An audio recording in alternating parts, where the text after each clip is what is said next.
Apenas estamos reunindo pedras que sirvam para construir o edifício da ciência futura. A astronomia, ciência universal, a miúde nos oferece exemplos aplicáveis a outros estudos. Eis um deles, por mim assinalado há muito tempo.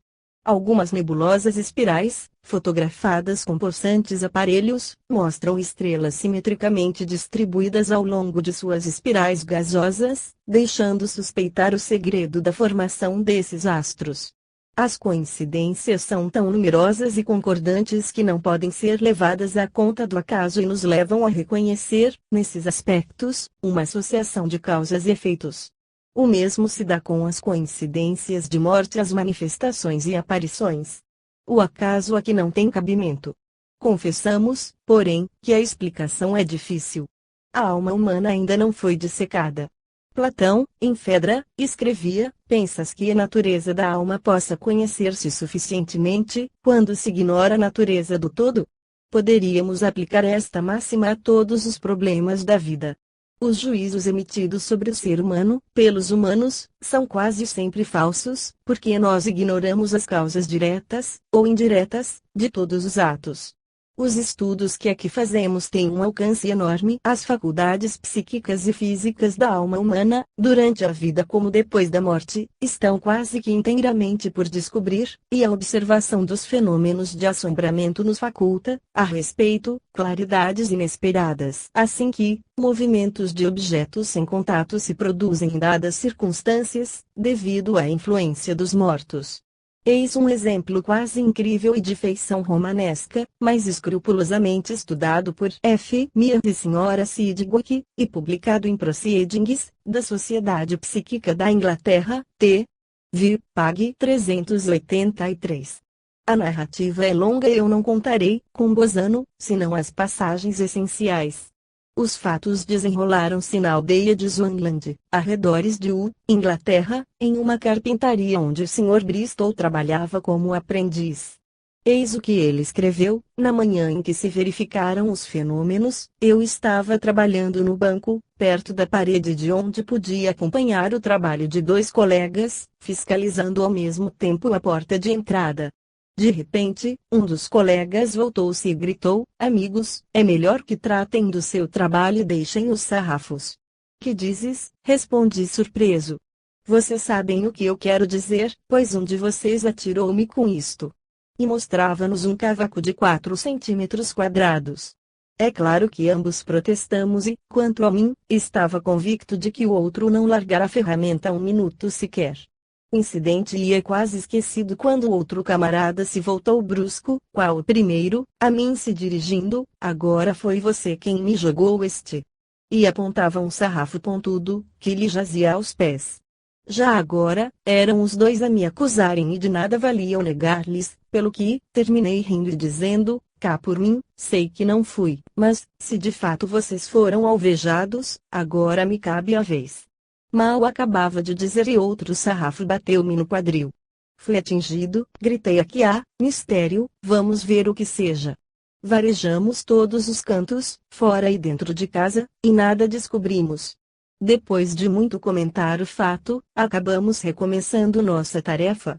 E bem não principiávamos, persianas depositadas num estrado alto, sobre vigas embutidas na parede, entraram a trepidar com violência tal que pareciam esfrangalhar-se.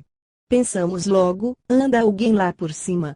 Agarrei a escada, trepei rápido, espiei. As persianas estavam imóveis e recobertas de pó e teias de aranha.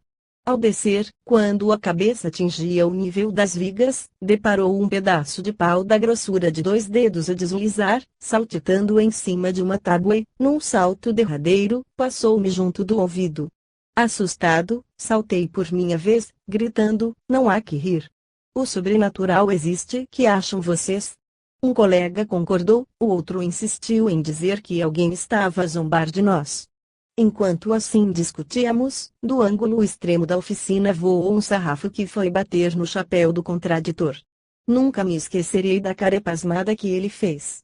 De quando em quando, um toco de madeira, pouco antes cerrado, saltava do chão para os bancos e punha-se a dançar entre as ferramentas.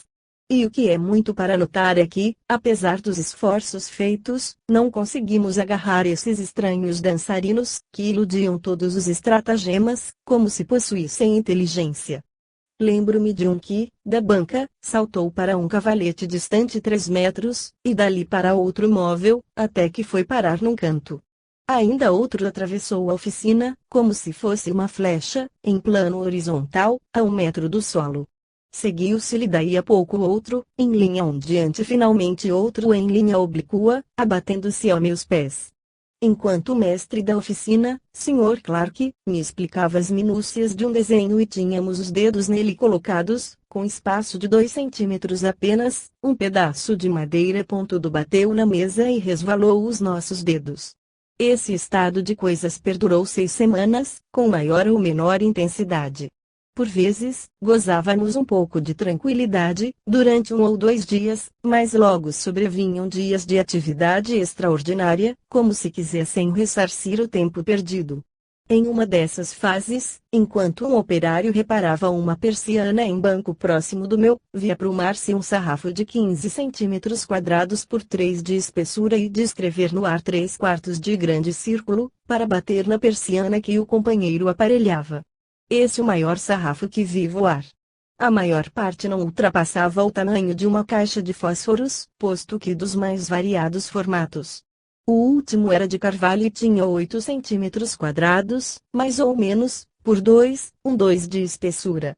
Caiu-me em cima, vindo dos fundos da oficina e descrevendo em seu curso uma linha helicoidal, à guisa de uma escada de saca-rolhas, com 40 centímetros de diâmetro, mais ou menos. Convém advertir que todo esse material, sem exceção, provinha da oficina e nenhum lá entrou pela porta. Uma das singularidades mais estranhas consistia em que os pedaços de madeira, cortados por nós e rolados ao chão, eram empilhados nos cantos da oficina, de onde se alçavam ao teto, de forma misteriosa e invisível. Nenhum dos operários, nenhum dos inúmeros curiosos que lá acorreram, durante 6 semanas, conseguiu surpreender qualquer desses projéteis a pique de se moverem. E contudo, a despeito de nossa maior vigilância, eles ganhavam altura e choviam sobre nós, de um local onde nada existia pouco antes. Pouco a pouco, fomos habituando com a coisa e o bombardeio dos cavacos, que se diriam animados de vida e até inteligentes, em certos casos, não mais nos surpreendia nem lhe dávamos maior atenção. Respondendo a uma pergunta de Mears, o Sr. Bristol escreveu-lhe, em 19 de julho de 1891, o seguinte: nenhuma relação havia entre as manifestações e as pessoas. Os operários trabalhavam muitas vezes em casas particulares e nós, os 3 que assistimos ao início dos fenômenos, trabalhamos frequentemente fora, no período das manifestações. Mais de uma feita, sucedeu estarmos ausentes todos 3. Outro tanto não se deu com outros operários, que se ausentaram por todo o período anormal, sem que por isso jamais cessassem os fenômenos. Salvo em casos especiais, os projéteis caíam e batiam sem fragor, posto chegassem com força tal, que, em condições normais, deveriam produzir um choque forte. Ninguém viu, jamais, um projétil no momento de ser arremessado, dir-se-ia que só poderiam ser percebidos, no mínimo a uns 15 metros do ponto de partida. O que leva a considerar outro aspecto do mistério, é que os projéteis se deslocavam quando ninguém os fitava ou aguardava. Às vezes, um de nós vigiava atento, por longo tempo, um pedaço de madeira, e ele não se mexia, mas, desviado o olhar, um segundo que fosse, atirava-se a nós. Nunca pudemos constatar se o surto começava de forma invisível, ou se, ao contrário, aproveitava qualquer distração nossa. Por vezes, a direção dos projéteis era retilínea, mas a maioria era ondulatória, rotatória, helicoidal, serpeante ou saltitante. Inúmeros visitantes ficaram profundamente impressionados com essas manifestações, mas nenhum como o dono da oficina, Sr. João Gray, e isto por motivo de ordem particular, isto é, a perda de um irmão, falecido em circunstâncias econômicas embaraçosas. Esse irmão deixara um filho, que tinha o mesmo nome de João Gray e foi logo admitido como aprendiz da oficina, tendo falecido pouco depois. Dizia-se que os credores do pai não chegaram a receber integralmente os seus créditos, 100 libras mais ou menos, e que o tio do rapaz era o responsável por esse prejuízo. Além disso, vieram a saber que o rapaz se empenhava para que o tio solvesse os compromissos paternos. Posso dar testemunho pessoal do terror que ao Sr. Gray causaram aquelas manifestações. Um dia levou-me consigo a inspecionar diversas obras e, de caminho, entrou a comentar os fenômenos, dando-me a entender que eles poderiam ser explicados naturalmente. Sua atitude era de um homem petrificado pelo terror, e eu estou persuadido de que ele tinha feito observações próprias, que não queria ou não lhe convinha confessar. Um dia, soube-se que saldar as dívidas do irmão e as manifestações cessaram incontinenti.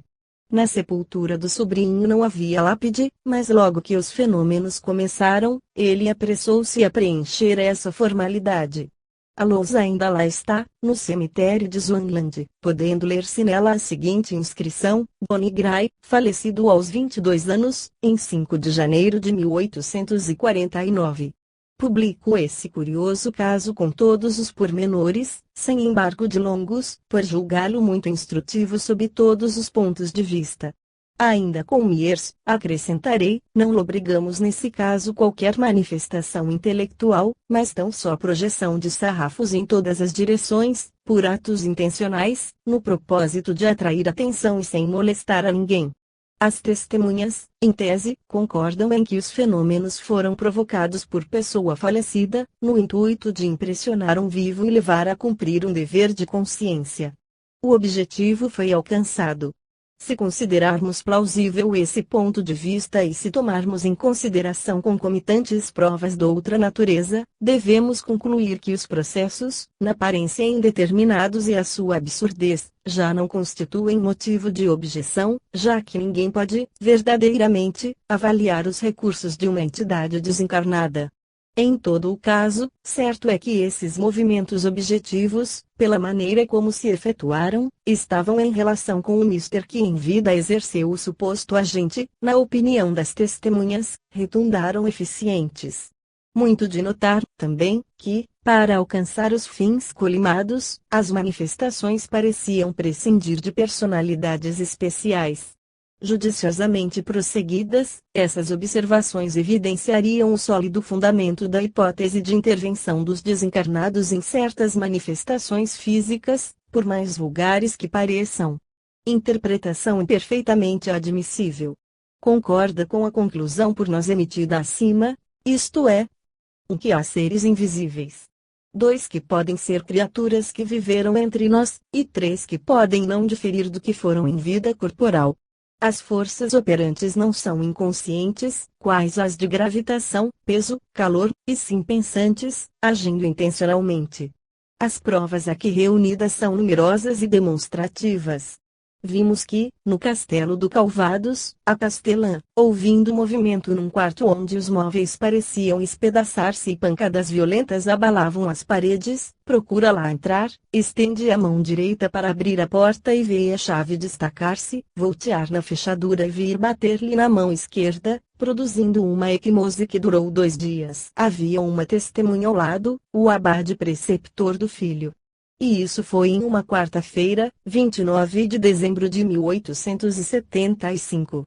Observação positiva. Nada de ilusões, tal qual como nos projéteis de toda a espécie atravessando pequenos orifícios, precitados aqui e que se podem conhecer em outras fontes, entre elas a Mística, de Gorres, tomo I, página 361. O bispo Guilherme d'Auvergne já assegurava, no século XIII, que as pedras atiradas nos assombramentos raramente contundiam, ver também a Mística, página 351, para o ano de 1746, e Carré de Montgeron, La Vérité des Miracles do Diacre Paris. Essas provas de atos inteligentes dos invisíveis são tão conhecidas que seria infantil insistirmos no assunto.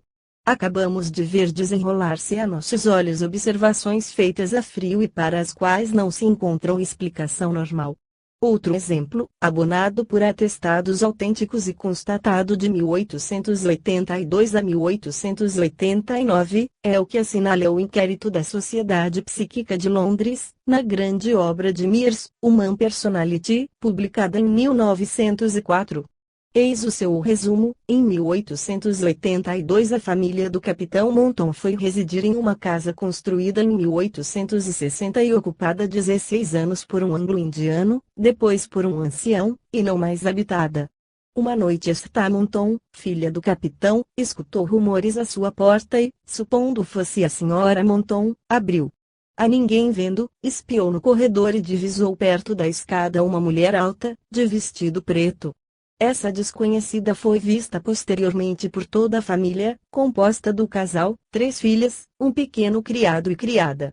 Também se dirá percebida pelos cães, que uivavam significativamente. Depois de rebuscas indagações, disseram-lhe que o fantasma era o retrato da segunda mulher do anglo-indiano, que costumava embriagar-se e com ela turrar, a ponto de separarem-se, indo ela viver longe, falecendo em 1878. De 1882 a 1884 a senhorita Monton viu 6 vezes o fantasma. Uma de suas irmãs pôde vê-lo durante o verão de 1882, persuadida de que fosse alguma freira. No outono de 1883, a criada deu de rosto com ele. Em dezembro do mesmo ano, o capitão e um rapaz que lá estava o entreviram na sala de jantar. No dia 29 de janeiro de 1884, a senhorita dirigiu-lhe a palavra pela primeira vez, mas não obteve resposta. Depois, procurou tocá-lo, sem o conseguir, pois sempre se lhe esquivava. À noite, ouviam-lhe os passos muito rápidos. Em suma, era como se ali morasse e nada pretendesse. Por fim, todos se habituaram e mais de 20 pessoas puderam vê-lo. Tentaram fotografá-lo, não conseguiram. De tempos a tempos, ouviram-se rumores violentos. Ouçamos, porém, a narrativa. Descrita a casa e o jardim, a senhorita Monton assim se exprime: M.S., o proprietário, perdera a consorte que muito extremava. Para afogar o desgosto, entrou a beber. 2 anos depois tornou a casar-se. A segunda mulher tentou, de começo, regenerá-lo, mas acabou viciando-se também, e daí uma vida conjugal tormentosa, constantemente entremeada de altercações e cenas violentas. Meses antes da morte de M.S., 14 de julho de 1876, a mulher separou-se dele e foi residir em Clifton. Ausente quando ele morreu, é de crer que não mais voltasse ao lar. Ela veio a falecer também, em 23 de setembro de 1878. Por morte de M.S., a casa foi comprada por um senhor já idoso, que também morreu ao fim de 6 meses, ficando a casa longos anos desabitada, até que meu pai a comprou em março de 1882. Nossa família é numerosa, pois tenho 4 irmãs e 2 irmãos. A esse tempo, eu tinha 19 anos e nenhum de nós ouvira dizer algo sobre essa casa. Ocupamo-la em fins de abril e somente em junho surgiu a primeira aparição. Em meu quarto, preparando-me para camar, ouvi baterem à porta e fui abri-la supondo que fosse mamãe. Surpresa, dei alguns passos no corredor e vi um vulto de mulher alta, com um vestido de lã escuro, e cujos passos eram quase imperceptíveis. Com um lenço na mão direita, ocultava o rosto. A mão esquerda estava meio oculta na manga larga, com o cabeção distintivo da viuvez. Sem chapéu, tinha a cabeça qualquer coisa preta, semelhante a gorro, envolvido num véu. Eu não tinha podido observar outra coisa, mas, às vezes, conseguia distinguir parte do rosto e dos cabelos. Nos 2 anos seguintes, entre 1882 e 1884, vi o fantasma 5 ou 6 vezes. Cheguei mesmo, por vezes, a segui-lo. Geralmente, ele descia a escada, entrava no pequeno salão e ficava de pé no ângulo direito da varanda, onde costumava demorar-se mais tempo. Voltava-se depois e seguia pelo corredor até a porta do jardim, onde instantaneamente desaparecia. A primeira vez que lhe falei foi no dia 29 de janeiro de 1884. Como já o disse em carta escrita 2 dias depois a uma pessoa amiga, a que reproduzem esse trecho, abri cautamente a porta do pequeno salão e entrei ao mesmo tempo em que o fantasma, mas ele passou-me à frente e foi deter-se imóvel, perto do sofá. Avancei também e perguntei em que lhe poderia ser útil. A tais palavras, estremeceu ligeiramente e pareceu-me disposto a falar, mas não pude ouvir mais que um breve suspiro. Depois, encaminhou-se para a porta e, quando atingia a soleira, repetia a pergunta. Nada.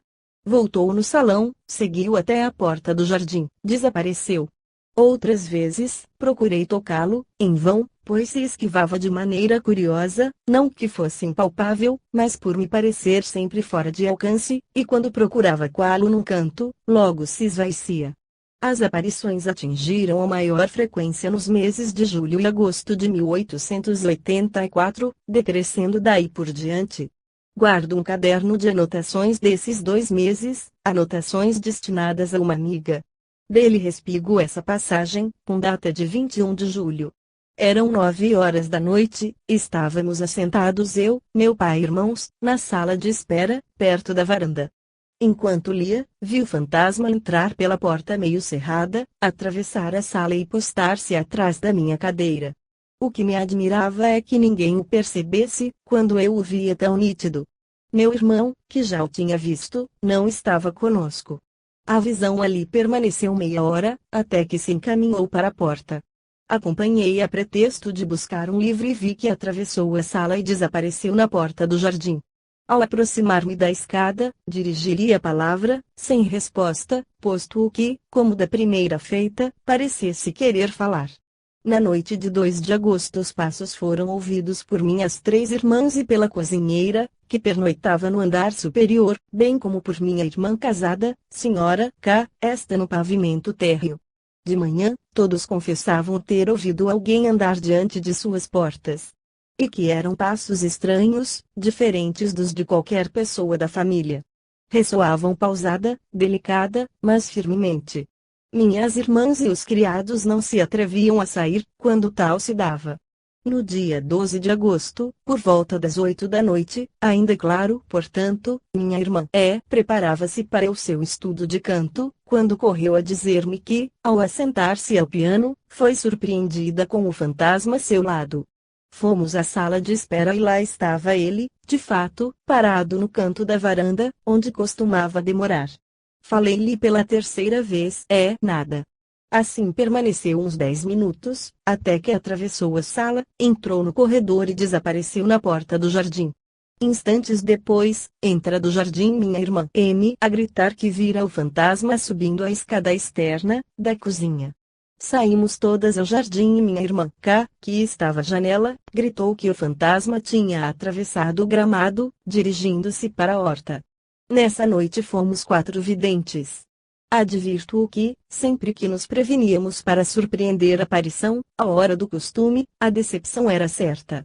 Por todo o fim de 1884 e no ano seguinte, o fantasma prosseguiu mostrando-se muitas vezes, sobretudo em julho, agosto e setembro, meses que comportavam 3 datas de morte, a saber, de M.S. em 14 de julho, de sua primeira mulher em agosto, e da segunda em 23 de setembro.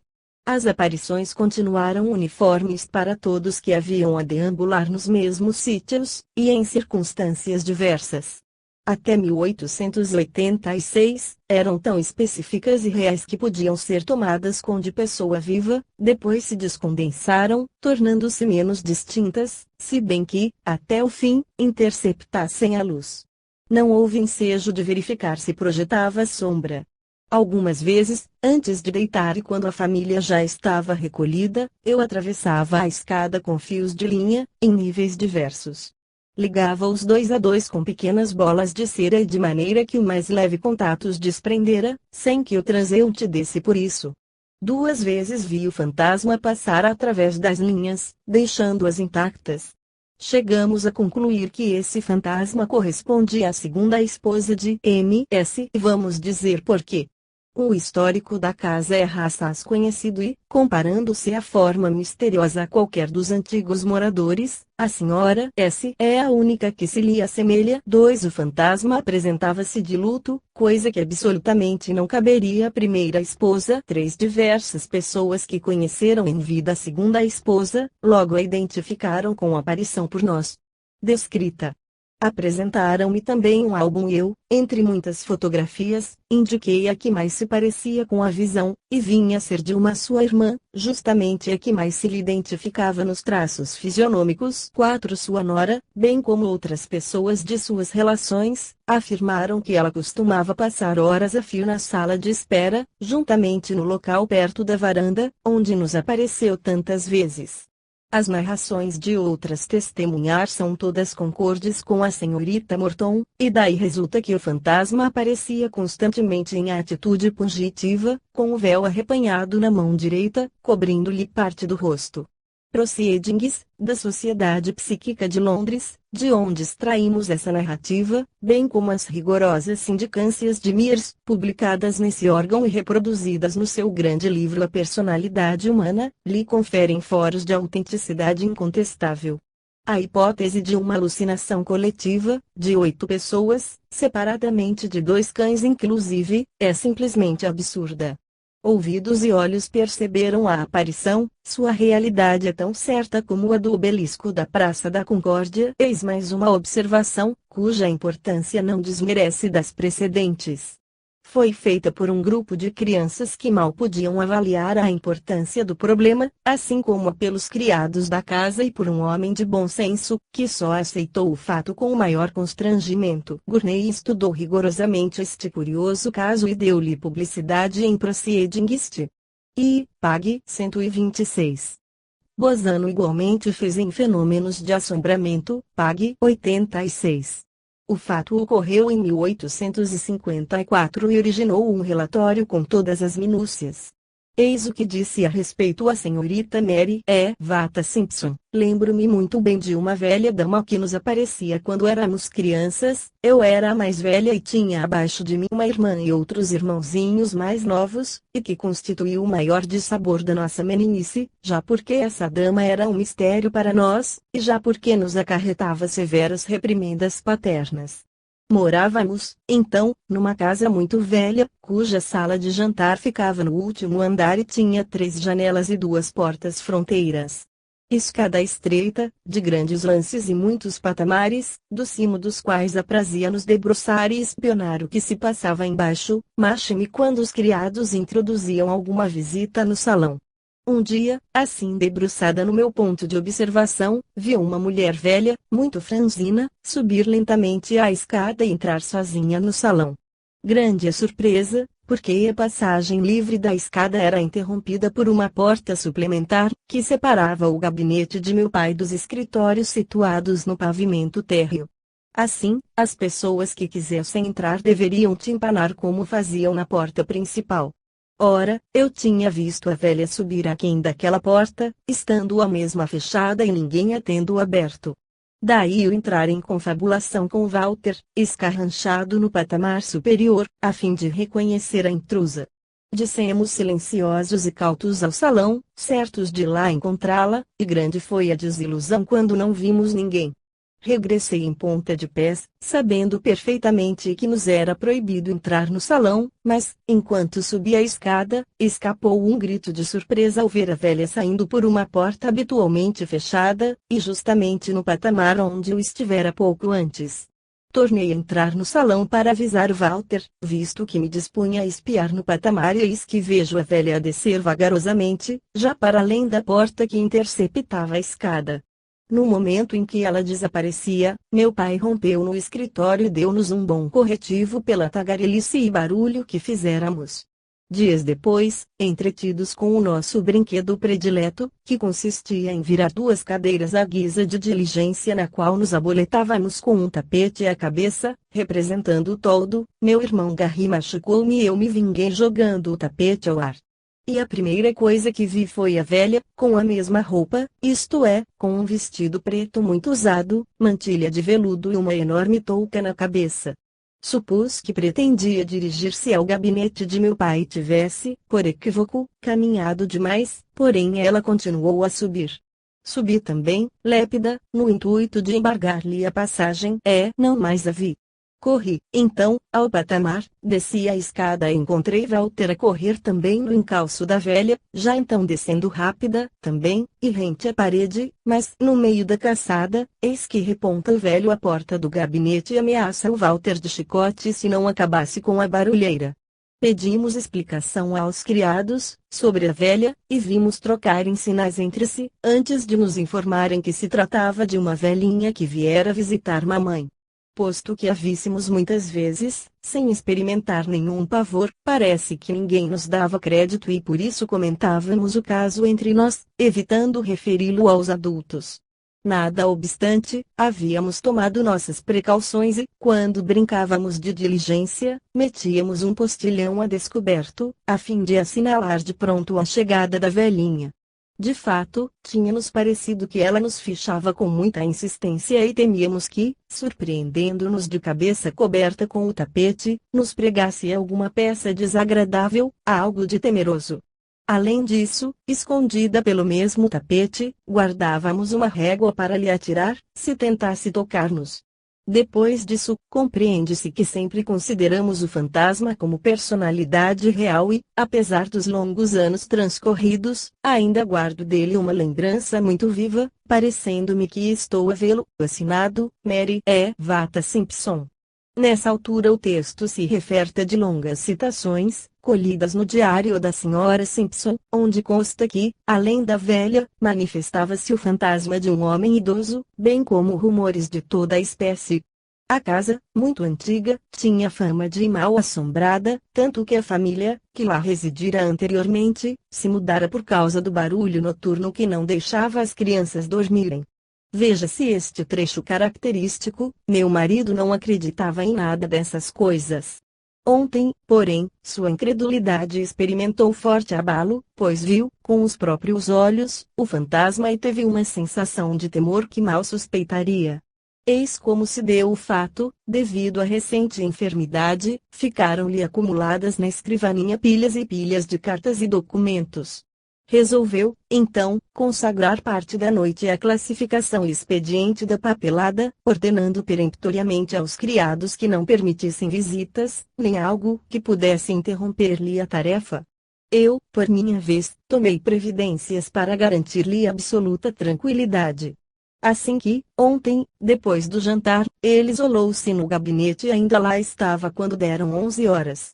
Eu tinha me assentado na sala, porta aberta, como costumo fazer quando lá fico sozinha. De repente, ouvi um rumor do lado do gabinete e logo a seguir uma porta que se abria de chofre, e a voz indignada de meu marido verberando os criados por haverem permitido a entrada de pessoa estranha no seu gabinete. Quem lhe desrespeitara as ordens? Ninguém responderam-lhe. Ele insistiu: não mintam, onde está essa mulher? Quando é que veio? Que deseja ela? Sabem que à noite não recebo ninguém. Portanto, que volte amanhã, se quiser, e tratem de pô-la já no olho da rua.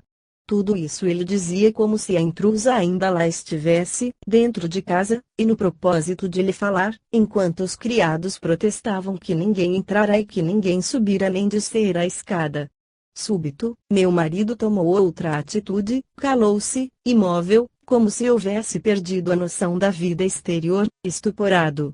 Depois voltou-se, trêmulo, caminhou alguns passos e ordenou aos criados que se recolhessem, acrescentando que no dia seguinte se incumbiria de saber quem ousara introduzir aquela mulher no gabinete. Isto dizia por disfarçar o que de fato pensava, pois logo que ficamos a sós, outro foi o seu dizer. Contou que, em dado momento, quando procurava um documento importante, absorvido por graves preocupações, levantando os olhos percebera no umbral da porta uma velhinha franzina. Não obstante a impertinência da visita, procurou ser cortês e convidou-a a entrar, levantando-se imediatamente. Vendo que ela não se movia nem falava, limitando-se a fitá-la, deu um passo e repetiu o convite. Ela continuou imóvel, calada, fitando com expressão de ternura. Supondo, então, que não pudesse falar devido ao cansaço em subir a escada, esperou algum tempo, mas, como a resposta não viesse, adiantou-se mais ao seu encontro, ao mesmo passo que ela o imitava como que deslizando. Todavia, atenta à extensão da sala, deu mais alguns passos, já então resolvido acabar com aquele misterioso mutismo. Nesse comenos, ela desapareceu. Chegando a esse lance da narrativa, meu marido calou e engolfou-se em profunda meditação. Parecia-me muito nervoso, tremiam-lhe os lábios e via-se que procurava dominar a íntima comoção. Depois, como se despertasse de um sonho, concluiu dizendo que o gabinete estava bem iluminado e que se não lembrava de ter visto abrir-se a porta quando apareceu, nem quando desapareceu o fantasma, ao invés, lembrava-se, ou melhor, estava certo de haver fechado a dita porta ao entrar no gabinete. Não lhe passara pela mente que estivesse defrontando uma aparição, antes supondo pessoa em sérios apuros, que o fosse consultar, concede que a urgência do caso e a sua idade avançada seriam suficientes para lhe desculparem a inoportunidade da hora. Essas considerações o levaram a acolhê-la com afabilidade, mas o inexplicável mutismo acabara por irritá-lo e não trepidou em demonstrá-lo por gestos e palavras. Eis a descrição que fazia do fantasma: uma velhinha franzina, muito pálida, vestes surradas, grande toucado preso ao mento com um lenço e conservando as mãos sempre cruzadas.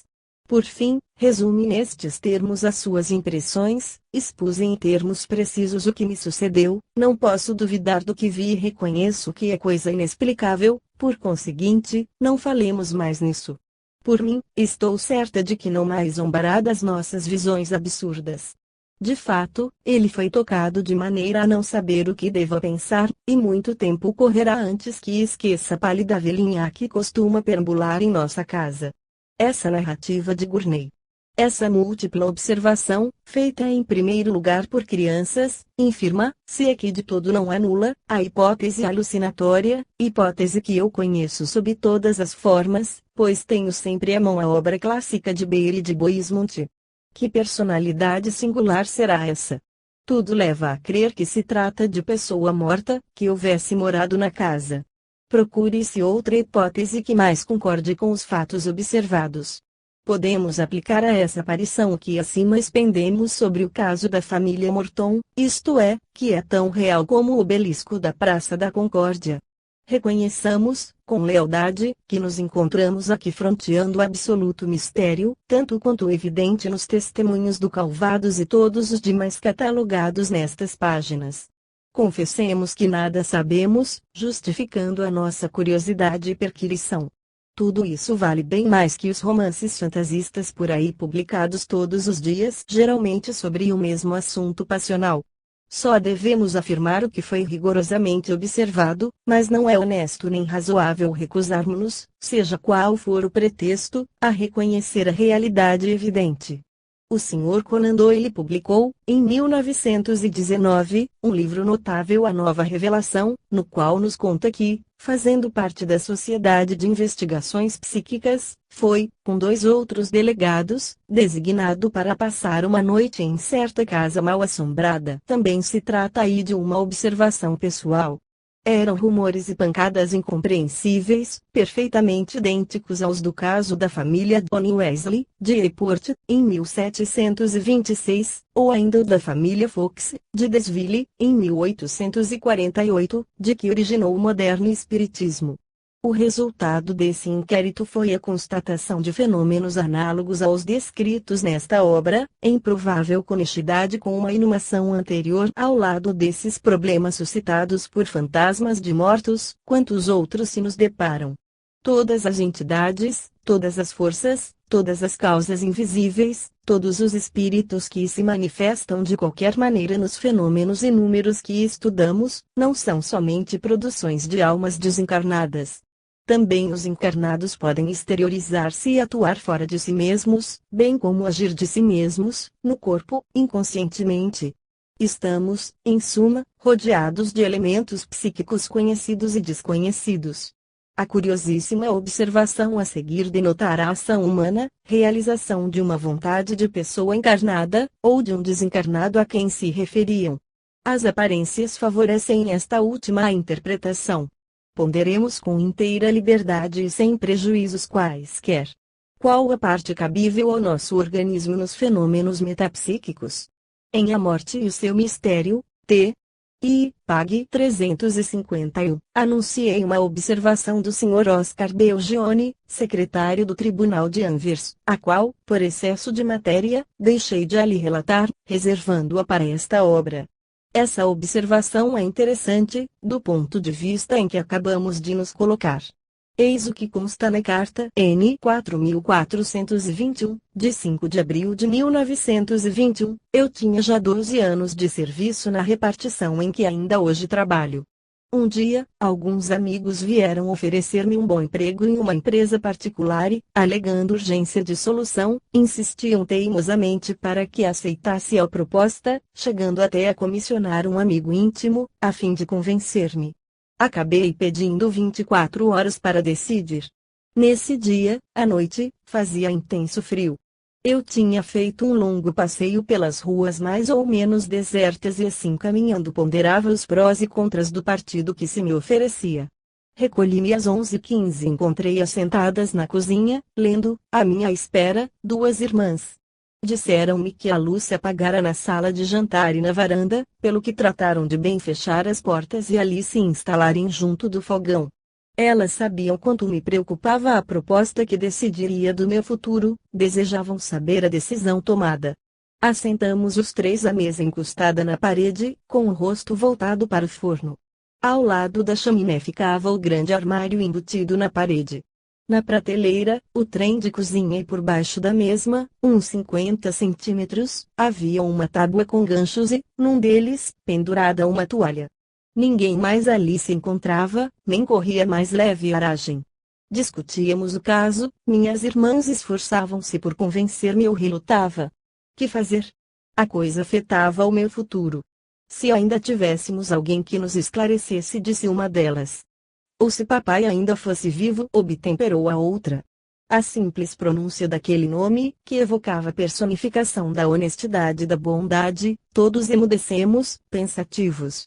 Passado um instante, eu disse, convirá a aceitar? Então, vi que a toalha começou a agitar-se no gancho, ora à esquerda, ora à direita, mas, retesada, rígida, como se alguém a manobrasse. Aquele movimento era como se a toalha estivesse a dizer, não. Depois, nada mais. Todos vimos perfeitamente o fenômeno. Ele foi, aliás, tão rápido, tão imprevisto, tão oportuno, tão manifestamente traduzido por uma força invisível, que minhas irmãs não puderam conter as lágrimas e eu tive um arrepio. Adotei a resposta sugerida e hoje, passados 9 anos, só me posso felicitar de haver aceitado. O fato se deu em 1912 e a guerra tudo alterou.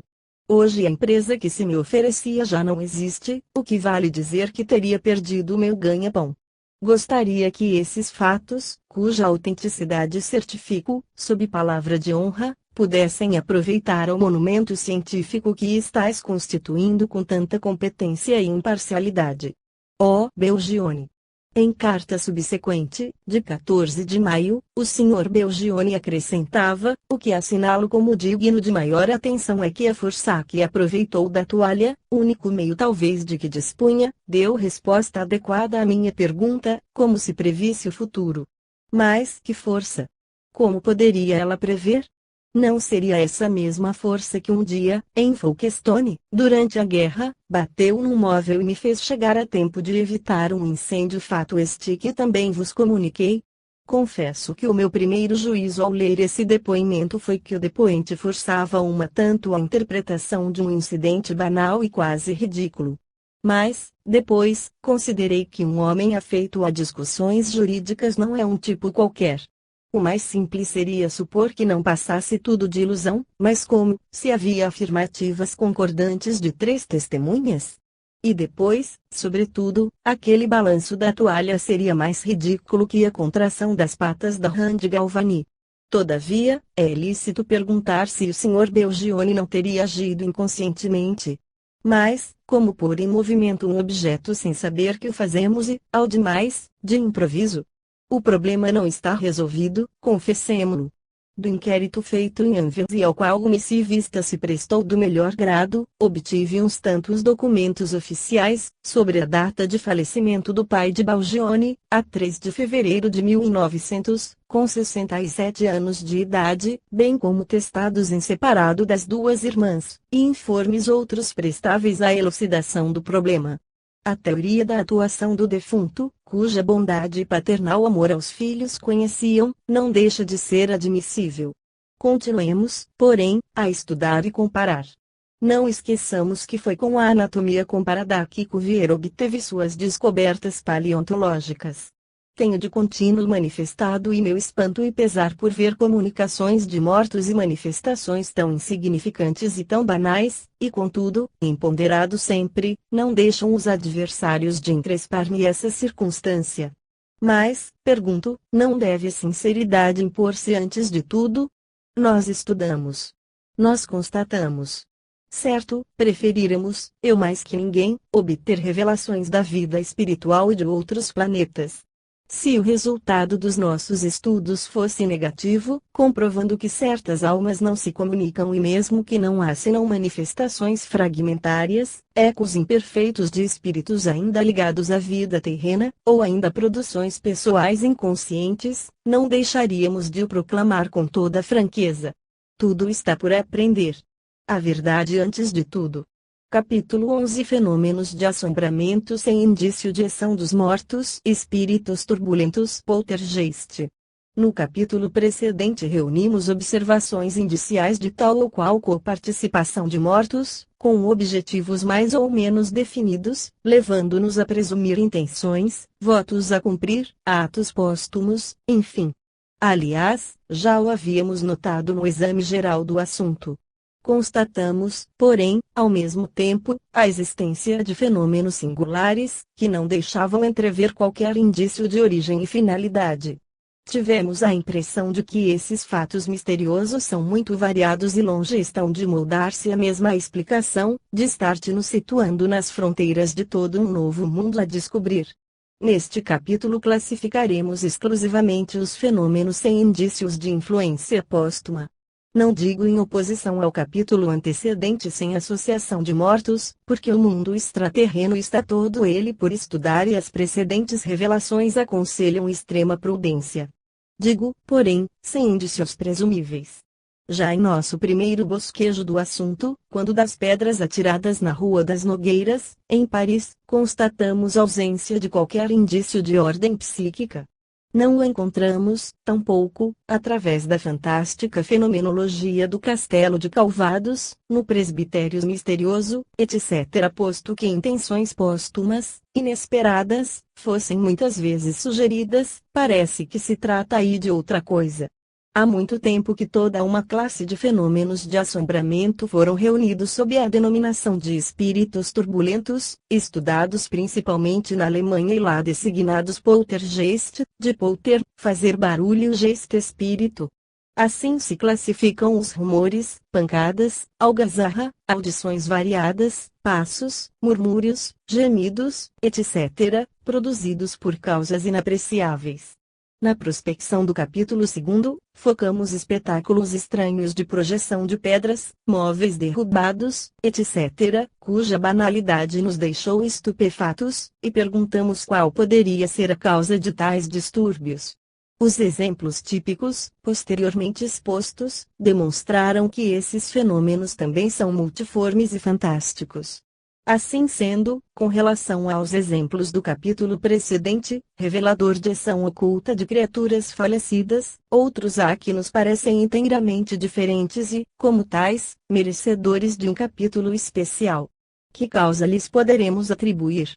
Faculdades humanas desconhecidas, animismo, vitalismo, agentes psíquicos extra-humanos, fragmentos da alma terrena, entidades incognoscíveis. Não percamos de vista, a partir das primeiras linhas, as verificações irrecusáveis, retroexpostas, tais como as da Rua das Nogueiras, da Rua dos Gregos, de Ardèche, Fives-Lille, Calvados, Alvergne, a Casa do Professor, a Porta de Estrasburgo e todas as análogas, nas quais nenhuma fonte se indiciou. Anônima, turbulência, diabruras apenas. Reunamos, pois, aqui algumas dessas manifestações e comparemo-las entre si. Esta primeira, muito singular, certamente, foi-me enviada de Cherchell, Argélia, em data de 17 de julho de 1922, em 1913, quando nos achávamos no Tonkin, fui com minha mulher repousar algumas semanas na cidade de Mongizhen, China e Yunnan. Em uma espécie de campo adstrito à Conceição Francesa, habitávamos uma casa isolada, sendo que a mais próxima lhe ficava distante uns 20 metros. Leváramos conosco o nosso boy, um garoto anamita de seus 16 anos. 2 dias depois da chegada, fomos surpreendidos, alta noite, com um estrondo formidável, que parecia vir do exterior, sobre o telhado. Pensei na repercussão de alguma trovoada e fui ver o firmamento límpido, escampo de nuvens. De ventos, nada. Contudo, em Camboja tínhamos observado muitas vezes que os trovões reboavam sem que houvesse ventania e nuvens perceptíveis. Assim, apenas me preocupei com o fato para, de manhã, interrogar os vizinhos, que me afirmaram não ter ouvido estrondo algum, muito menos de trovão. Dias depois, igualmente à noite, novo estrondo. Perdemos o sono, passamos a noite em claro e pude, então, analisar o caráter dessa audição. Pensei que seria algum bloco de rocha destacado da montanha vizinha, que tivesse rolado, ou, então, ligeiro tremor de terra, peculiar à região. Nada obstante, essa explicação não me satisfazia plenamente, pois, embora fortíssimo, o estrondo era, se assim posso dizer, surdo e único. Para que a minha opinião tivesse fundamento, seria preciso supor um bloco de pedra tombando em cheio num terreno nivelado, o que é absurdo. Como da outra vez, ninguém na Conceição ouvira coisa alguma. Tampouco se registrou qualquer abalo sísmico. Essas duas manifestações poderiam ter sido esquecidas, se uma terceira mais formidável não ocorresse nas mesmas condições meteorológicas de perfeita calma. Num ápice, pusemo-nos de pé e o nosso boy, Deus sabe se os anamitas têm o sono pesado, que dormia no quarto contigo, com a porta aberta, aprumou-se de súbito, estupefato. Eu conjeturava que não deveria restar uma só telha na cumieira, imaginei imprevisto ciclone, saí logo. Fora, tudo calmo, a casa estava perfeita, íntegra. Avistando luz nas casas vizinhas, chamei os moradores. Não ouviram? Perguntei. Admirados, responderam que estavam a ler tranquilamente e nenhum barulho os perturbara. Diante disso, pelo que tenho lido sobre o assunto, não duvido que entidades misteriosas ali se manifestavam. Como a casa é alugada todos os anos a pessoas em trânsito, é difícil saber se os anteriores ocupantes apreciaram o mesmo fenômeno. A causa desses estrondos é o que resta descobrir. Max Roussel, recebedor dos domínios em Cherchell. Fenômeno subjetivo. Como? Por quê? Não lobrigamos aí qualquer indício de intencionalidade post-mortem. Também não se pode admitir ilusão. Audição positiva. Como vimos no esforço geral, essas observações são numerosas, variadas e extensivas a todos os países. Uma queda de pedras, enigmática, absolutamente inexplicável, lembrando a observada pelo pastor Lavai, em Ardèche, descrita pela Sociedade de Investigações Psíquicas, Jornal Chi, Pag 260, e reproduzida por Bosano em Fenômenos de Antise, vale inserida aqui, de acordo com o relato do Sr. Grothendieck, de Dordrecht, Holanda. Em setembro de 1903 foi-me dado o ensejo de presenciar um fenômeno anormal, e ainda bem que pude fazê-lo com o maior cuidado, em todos os seus pormenores. Tinha terminado a travessia da jungle de Palembang a Jambi, em Sumatra, levando comigo uma escolta de 50 indígenas. Ao regressar ao ponto de partida da nossa exploração, encontrei ocupada a minha residência habitual. Tive, portanto, de me transportar com a minha cama de viagem para uma cabana por concluir, feita de vigas aderentes entre si coberta de grandes folhas secas de cajang. Estendi a cama no assoalho de madeira, desdobrei o mosquiteiro e não tardei a adormecer. Por volta de 1 hora da madrugada, levantei-me com o baque de um objeto junto do travesseiro e fora do mosquiteiro. Olhei em torno e vi seixos escuros, da largura de 2 centímetros mais ou menos. Levantei-me, tomei a vela e, permanecendo na expectativa, certifiquei-me de que as pedras caíam do teto, descrevendo uma parábola para atingir as proximidades do travesseiro. Fui ao outro quarto despertar o jovem malaio que me servia, ordenando-lhe que saísse a investigar fora o que ocorria. Enquanto ele cumpria a ordem, procurava eu auxiliá-lo projetando na folhagem circundante a lâmpada elétrica. Quando o rapaz voltou, coloquei-o de sentinela na cozinha e, para melhor observar as pedras cadentes, pus-me de joelhos perto do travesseiro, tentando fixar-lhes a trajetória. Intuito baldado, afinal, porque elas cabriolavam no ar, sempre que tentava agarrá-las. Trepei então numa cerca e, examinando a cumieira, certifiquei-me de que as pedras saíam da camada de folhas de cajang, que, nada obstante, não apresentava buraco algum. Lá do alto, procurei inutilmente agarrar as pedras. Quando desci, o rapaz disse-me que nada havia na cozinha. Eu estava convencido de que havia por ali escondido algum velhaco, atrevido e de mau gosto. Tomei da espingarda e fiz 5 disparos para fora. Resultado, as pedras passaram a cair com mais fúria e intensidade. Contudo, sempre logrei despertar inteiramente o rapaz, que, antes dos tiros, permanecia apático, modorrado. Agora, vendo cair as pedras, ei-lo a gritar que era o demônio, a fugir pela jungle, na escuridão da noite. Desde que ele desapareceu, o fenômeno cessou. Escusado dizer que não voltou e perdi o empregado. As pedras não apresentavam nada de particular, a não ser que, tocando-as, sentia-se-lhes maior quentura que é natural. Quando amanheceu, lá estavam elas no assoalho e vi que também os 5 cartuchos deflagrados jaziam embaixo da janela. Procurei ainda uma vez examinar a cumieira, no local de onde partiam as pedras, mas não descobri o mais leve indício de rumbo na camada de folhas. Durante o pouco tempo do fenômeno, haviam caído mais de 20 pedras. Recolhi algumas e conservo-as até hoje. A princípio, supus tratar-se de pedras meteóricas, de vez que vinham aquecidas, mas, como explicar a penetração pelo teto sem o perfurar? Em conclusão, o pior para mim, de toda essa aventura, foi, com a fuga do rapaz, ter de preparar o meu almoço e renunciar ao café e às torradinhas habituais. Respondendo a perguntas nossas, o conselho diretor da Sociedade Psíquica acrescentou alguns esclarecimentos, entre os quais destacamos os seguintes: eu e o rapaz éramos as únicas pessoas que estavam na cabana completamente mergulhada no juncal.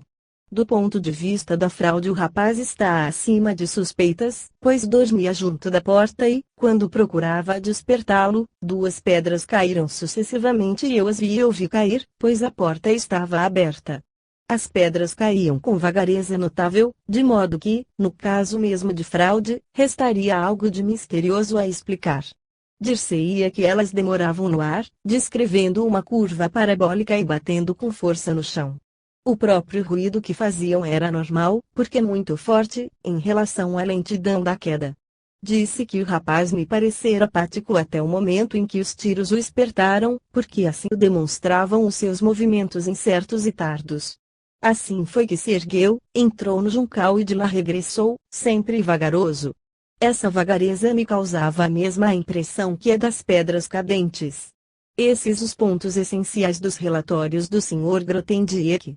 De outra feita, na Sicília, em junho de 1910 e à plena luz meridiana, o Sr. Paulo Palmisano, que a testemunhou, assinala a queda lenta de pedras sem causarem qualquer dano, e que uma de entre elas, no local em que se sentara uma jovem camponesa surda-muda, destacou-se do muro e, descrevendo lentamente um semicírculo, foi pousar na mão de um amigo.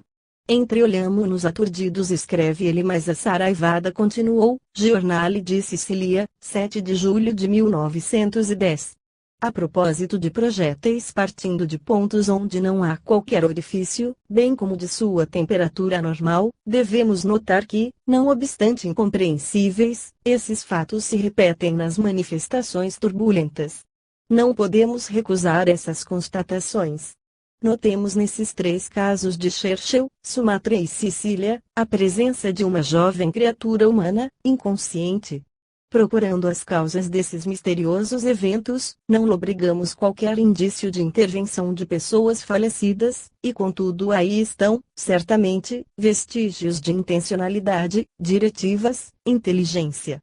Tratar-se-á de seres invisíveis diferentes dos humanos? Essa hipótese afigura-se-nos desnecessária. Uma vez admitida a sobrevivência, é lógico que haja milhões de espíritos medianos, ou inferiores, capazes de se divertirem dessa maneira. Divertir-se. A palavra poderá parecer estranha, no entanto, casa-se admiravelmente com as observações em sua opulenta variedade, e com a complexidade dos movimentos inexplicados. Em fevereiro de 1913 recebi vários jornais belgas, entre os quais Le Sincériste, de Anvers, L. Étoile Belge, de Bruxelas, La Fraternité, Le Siècle XX, etc., relatando por diversas formas os fenômenos de uma casa mal assombrada, em Marcinelle. A melhor descrição é a dos Annales des Sciences Psychiques, de 1913, página 152.